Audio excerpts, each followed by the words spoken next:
கோழி சாப்பிட்டா புரோட்டீன் கிடைக்கும்னு சொல்லுவாங்க. ஆனா, ஆர்சிபி டீம்ல கோலி இருந்துமே, விளையாண்டுமே அந்த டீம்ல வந்துட்டு என்னங்க சொல்றது, சக பிளேயர்கள் செத்த பிளேயர்களா இருக்காங்க என்றே சொல்லலாம். உண்மையிலேயே இந்த ஃபாப் அண்ட் மேக்ஸ்வெல்லாம் என்னங்க சொல்றது, வேறமா தான் சொல்ற மாரி வருது. இவங்க ஐபிஎல் விளையாட வந்தாங்களா இந்தியால, இல்ல வந்துட்டு சுத்தி பார்க்க வந்தாங்களான்னு தெரியலங்க. கஜ முஜான்னு அதாவது பேட்ட சுத்துறாங்க. ஒரு இன்ட்ரெஸ்ட்டே இல்லாம 2 பேரும் ப்ளே பண்ணிக்கிட்டு இருக்காங்க. பட் விராட் கோலி தலைவன் இருக்கிறான். ஆனா, தொண்டர்கள் இருந்தா தானங்க தலைவர் கரெக்ட்டா இருக்க முடியும். தொண்டர்கள் சப்போர்ட் அங்கே இல்லை, போராடுறாருங்க. 17 வருஷமாக ஒரு மனுஷன் போராடுறாரு. அவருக்கு ஒரு விலை மதிப்பு கிடைக்க மாட்டேது. அது என்னன்னு தெரியல, அவருக்கு ஒரு பேட் லக்குன்னு தான் சொல்லணும். And RCB ஃபேன்ஸாக பாராட்டணுங்க. இன்னுமாடா என்னை நம்பிக்கிட்டு இருக்கீங்க அந்த மாதிரி தான் சொல்ல தோணுது. பெங்களூரை பார்க்கும்போது இத்தனைக்கும் 182, அதாவது டிகே இந்த வருடம் கொஞ்சம் பிரித்து எடுக்கிறாரு. அவருக்கு ஒரே ஒரு சப்போர்ட், விராட் கோலிக்கு ஒரே ஒரு சப்போர்ட் அந்த மனுஷன் தான் கொடுத்தாப்புல நம்ம தமிழன். ஆனால் என்னங்க சொல்கிறது, பவுலிங்கில் ஒன்றுமே கிடையாது. அதாவது சேஸ் பண்ண ஆரம்பித்தாங்க. இத்தனைக்கும் ஓன் கிரவுண்ட். இந்த வருடம் 17வது சீசன் ஐபிஎல்ல வந்துட்டு இதுவரை ஓன் த கிரவுண்டில் ப்ளே பண்ணுற அணி தாங்க வின் பண்ணியிருக்காங்க. ஆனால் இந்த முறை தான் அது மாற்றி அமைச்சிருக்காங்க கேகேஆர் என்றே சொல்லலாம். 2015 தான் வின் பண்ணாங்க கேகேஆர் ஆர்சிபி. அதுக்கப்புறம் 9 ஆண்டு காலமாக வின் பண்ணதே இல்லை.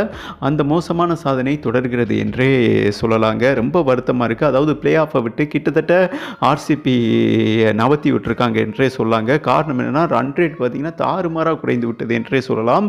கிட்டத்தட்ட கடைசி பிளேஸில் பார்த்தீங்கன்னா ஸ்டாண்ட் பண்ணிட்டாங்க ஆர்சிபி.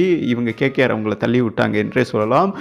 மேலும் என்னென்னா சென்னை அணிக்கு ஒரு மிகப்பெரிய டஃப் ஃபைட் பண்ணிட்டாங்க கேகேஆர் வந்துட்டு இப்போ பாயிண்ட் டேபிளில் முதல் பிளேஸ் பிடிச்சிருக்காங்க.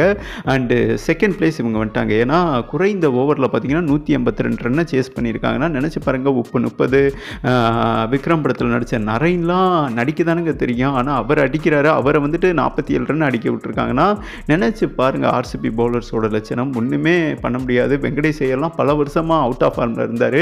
நீனும் ஃபார்முக்கு வாடா ராசா அப்படின்னு சொல்லிட்டு அவரையும் அடிக்க வச்சு ஃபார்முக்கு வந்துட்டார். ஸ்ரேயஸ் ஐயரும் ஃபார்ம் இல்லாமல் தான் இருந்தார். நாங்கள் போடும்போது உங்களுக்கு என்ன கவலை, வாங்கயா அப்படின்னு சொல்லி அவங்கள ஃபார்முக்கு கொண்டு வந்துட்டாங்க என்றே சொல்லாங்க. ஓவரால் 182 ரன் எதுக்கு முக்கிய அடித்தாங்கன்னு தெரியல. இவங்க ஈஸியாக முடிச்சு விட்டு போயிட்டாங்க என்றே சொல்லலாம். கேகேஆர் அதாவது கௌதம் கம்பீர் அந்த டீம் மெண்டராக வந்துட்டாருங்க கோச்சா. அவர் வந்தாலே அந்த நரைனை அவர் தான் அந்த ஃபஸ்ட்டு மூவ் பண்ணது. அந்த ஓப்பனிங்கில் அவரோட கேப்டன்ஸில் தான் இறக்கி விட்டார். இப்போ இறங்கி செஞ்சுக்கிட்டு இருக்காரு. அண்ட் அவரோட அதாவது கேகேஆரோட ஒரு மிகப்பெரிய முதுகெலும்புனா கௌதம் கம்பீர் என்றே சொல்லலாம். இன்றைக்கி களத்தில் என்ன ஒரு பிரதானமான விஷயம் நடந்ததுன்னா 2 பேரும் முட்டிக்கிடுவாங்களே. ஆனால் இன்றைக்கி பார்த்தீங்கன்னா கொஞ்சிக்கிட்டாங்க என்றே சொல்லலாம். காம்பீரும் அண்ட் விராட் கோலியும். அந்த நிகழ்வை பார்க்கும்போது நல்லா இருந்தது. அப்புறம் ஸ்டார்க்கு எதுக்கு எடுத்தாங்கன்னே தெரியலைங்க. 24 கோடி அந்த மாதிரி தான் சொல்லணும். ஏன்னா இதுவரை ஐபிஎல் வரலாற்றில் 100 ரன் கொடுத்துட்டார் 2 மேட்ச் ப்ளே பண்ணி. ஓகே, அதாவது பாயிண்ட் டேபிளில் வந்துட்டு கேகேஆர் முதல் பிளேஸ் வந்திருக்காங்க. கிரிக்கெட்னு மேலே ஏறி சிஎஸ்கே செகண்ட் பிளேஸ் வந்திருக்காங்க என்றே சொல்லாங்க. சிஎஸ்கே அதாவது வர ஞாயிற்றுக்கிழமை டிசியோட மோதுறாங்க. அந்த மேட்ச் ப்ரெடிக்ஷன் போட்டிருக்கேன், நீங்கள் பார்க்கலனா பாருங்கள்.